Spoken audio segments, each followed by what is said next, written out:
Hey guys, welcome back. I'm the late fire starter, and it's time to talk about health savings accounts, HSAs. Why? Because everybody just enrolled in healthcare again for the year, and there's all these healthcare questions that people have, and it's just a huge part of retiring early and financial independence is what do you do about healthcare? Now, what do you do about healthcare if you retire early? That's another huge topic that maybe we'll go into sometime. I do have thoughts on that and ideas, and there are options out there. But today I just wanted to talk about health savings accounts. I was talking to a friend about enrollment and about health savings accounts, and it gave me the idea of doing a video about them today. I love health savings accounts. They are, in my opinion, the best thing out there. I like them better than 401ks. I like them better than the Roth IRAs. I love them.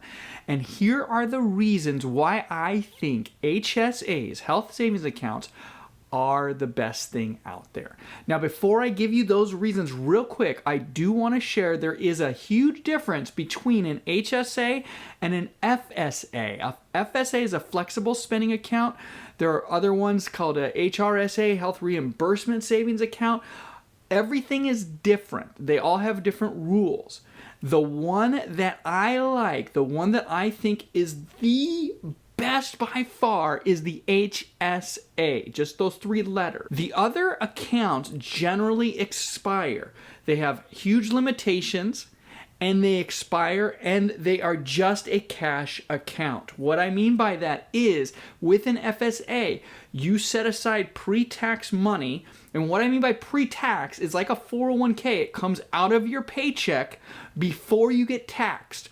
And so then when the government looks at how much money you earned, if you earn say $50,000, but you put $10,000 towards your 401k, the government looks at that and says you earned $40,000. So instead of getting taxed on $50,000, you're getting taxed on $40,000 because $10,000 of your $50,000 went into your 401k pre-tax. It didn't get taxed at all. And that is how an HSA works, but that's also how an FSA and these other accounts work as well. The other accounts, that pre-tax money goes into the account and you get a little credit card that you can use to buy, prescription drugs or copays or whatever, but it just sits there. You can't invest it, it doesn't do anything, and after a year or two, depending on the account, any money that wasn't used, you forfeit, you lose the money. Or if you leave your employer, you change jobs, you cannot take that account with you. The HSA, however, breaks all those rules. One, HSA is pre-tax, just like all of them. The money comes out of your paycheck before you get taxed and is no longer counted as taxable income. So that is great news. It's just like a 401k or an FSA in that way. Number two, you can use this HSA money to invest. You can take the money and invest it in an ETF, a mutual fund, a stock, whatever you want to do, just like a 401k. So an HSA on the surface looks identical to a 401k. It's basically a retirement plan that you can invest in and earn interest and earn dividends and earn whatever you want tax-free in this account until you pull it out. A 401k is a retirement account that's pre-tax that you can invest, that when you start pulling that money out, you get taxed on that money. The rule is that you cannot start pulling that money out until you hit a certain age. Generally, it's 65, although it's always changing, going up and down, and there are ways to get it a little earlier, but we're just going to go with the standard 65 age right now to make it simple. So at 65, you can start drawing from your 401k. Well, guess what? The HSA, the health savings account, at 65, you can start using that money the same exact way as the 401k. You can start drawing a paycheck. You can start taking money out of your HSA just to live off of with no penalties. You do have to pay taxes on it, just like the 401k, but you can use it as a retirement account. It's amazing. However, before 65 and after 65 too, but from day one, you can use it for medical expenses. If I take my HSA funds and I invest it, and it's growing and growing and growing and growing, and then I go see the doctor, or I buy a pair of glasses, or I go to the dentist, or whatever it may be, and I have an expense, I can use money from this HSA. It's tax-free, there are no penalties, and I have it. Now, this is so great because if I have a huge HSA money pot sitting there, and I retire early, I still have this huge amount of money. I mean, huge is relative. I still have a large amount of savings, pre-tax, tax-free money that I can use in the event of medical emergencies or just medical issues of any kind my entire life. So it's really great in that regard as well. The HSAs only come with the lowest healthcare options. So at my workplace, we have generally 3 options. You have the high cost option, the middle cost, and the low cost. The HSAs only come with a low cost option, and that is true in all workplaces, in all health plans. You cannot get the premier, platinum plan and an HSA. It doesn't work that way. The HSA comes with the lowest only. However, I think that it's completely worth it to do the HSA with the lower plan for a number of reasons, and I'll look at that in a second. Before I do, I just wanted to say one last thing about HSA that I forgot to mention is the HSA is your money. It's your account. It doesn't expire. So like the FSA, the money, lose it or use it, use it or lose it, lose it or use it, use it or lose it in the FSA. HSA, no, it's there forever. If you never get sick, if you never go to the doctor, it just keeps growing interest, and then at 65, it's your money to use in retirement. If you change jobs, it goes with you. It is like a 401k in that regard. So an HSA is basically a 401k that you can use for medicine and medical expenses. It's amazing. The main disadvantage over the 401k that you have with the HSA is the maximums are a lot lower.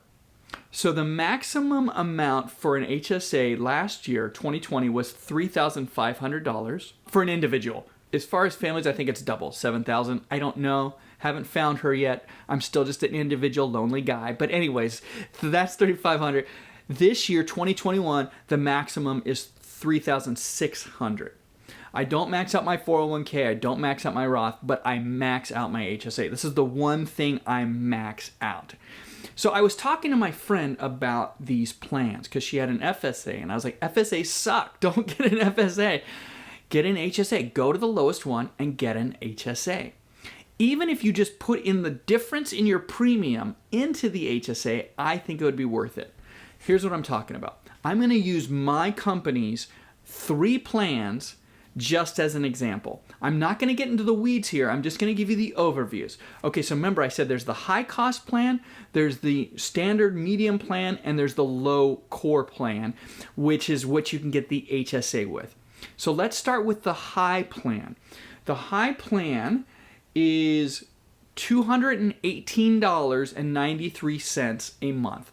So you're paying for an individual. All these are for individual. Oh, and all these are in network. I didn't want to deal with the out of network, in network. I'm a single guy, and I'm going to go to in network because I'm not going to be spending extra money I don't have to, okay? So let's just round that up to $219 a month. So $219 a month. What does that give you? It sets your deductible at $400. So that's how much money you spend out of pocket before your insurance kicks in. And here's really the important one to me. The important one to me is the out-of-pocket max. What this means is, even after you're done with your deductible and you're spending 10% or 20% or 30% of the cost, or if you have copays or whatever it may be, your out-of-pocket expense at that point means you're covered pretty much. You might have some copays, but you're covered 100% for everything for the rest of the year at least. So out-of-pocket expense is, to me, really what I care about, because I'm only getting insured if all hell breaks loose. I'm getting insured if like an anvil falls from the sky in Bugs Bunny or something and I get jacked up, or some catastrophic thing happens. That is what I want insurance for. I don't really get sick. I don't really go to the doctor. I'm basically paying for insurance in case, things go horribly wrong. So the out-of-pocket expense for this high-cost plan is $2,400. Okay, so that's the main number I want to look at. So $219 I'm paying every month, and if something horribly goes wrong, $2,400 is my maximum that I'm paying. Okay, now the middle plan, this, the standard deal, that is $108.78 a month. So we'll just round that up to $109. So you can already see that is literally half the cost of that premium plan. So the premium plan out-of-pocket expense is $2,400 and deductible $400. The standard plan deductible is $850. So it goes from $400 to $850, so that's more than double. But the out-of-pocket goes from $2,400 to $2,850. So it only jumps $450. So when I look at that, I see that I'm paying $110 less every month, and the out-of-pocket max only goes up $450. So after month 5 of the year, I'm winning.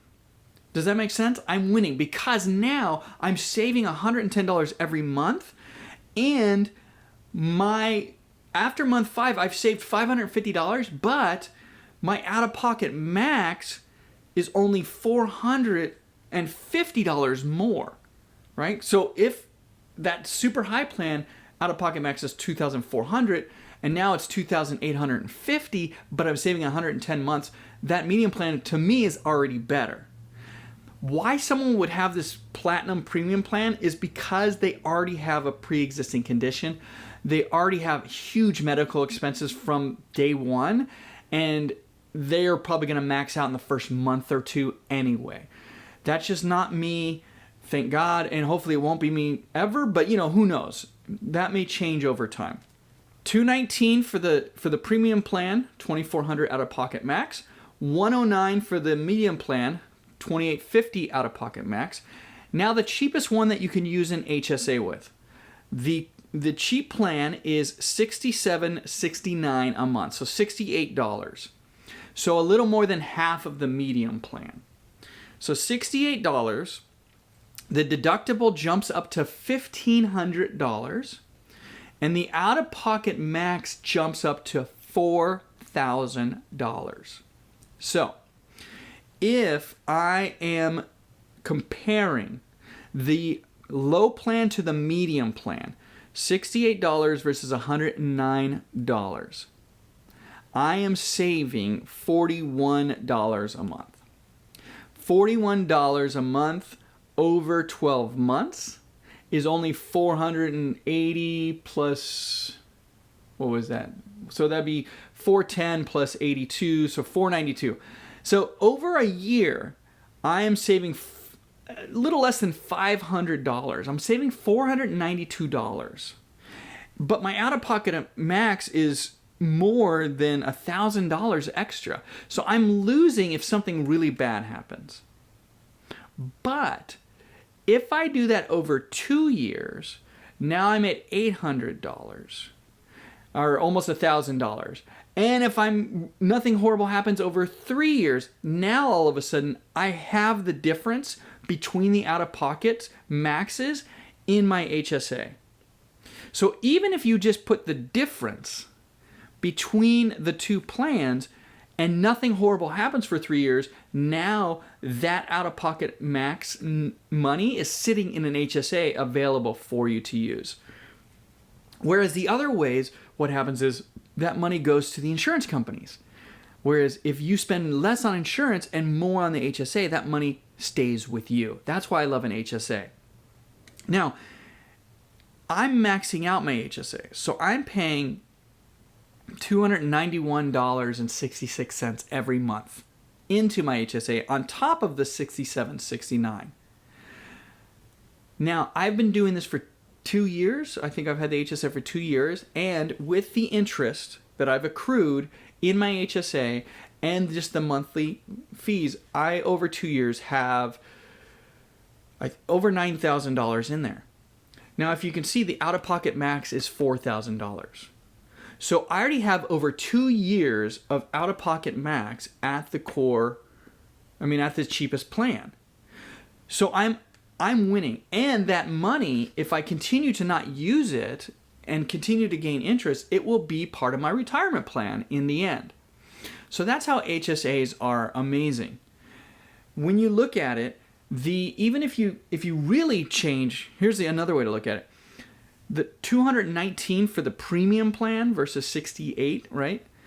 Now you're looking at not just a difference of $68.41 plus $101.41, $142 a month, right?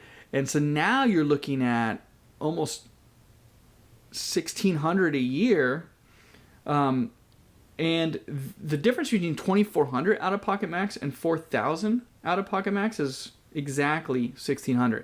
So as far as the premium plan, you're caught up to the difference after 1 year, even if you're just paying the difference into your HSA.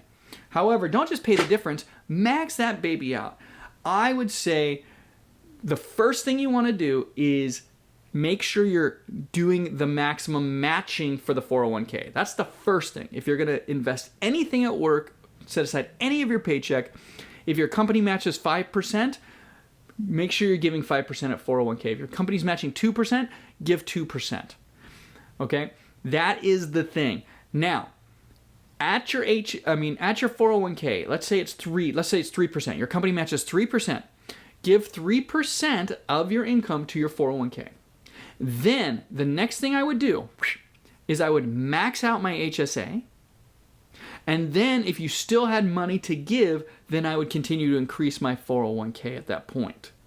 But I would not spend a dime over my 401k match level until my HSA was at 100%.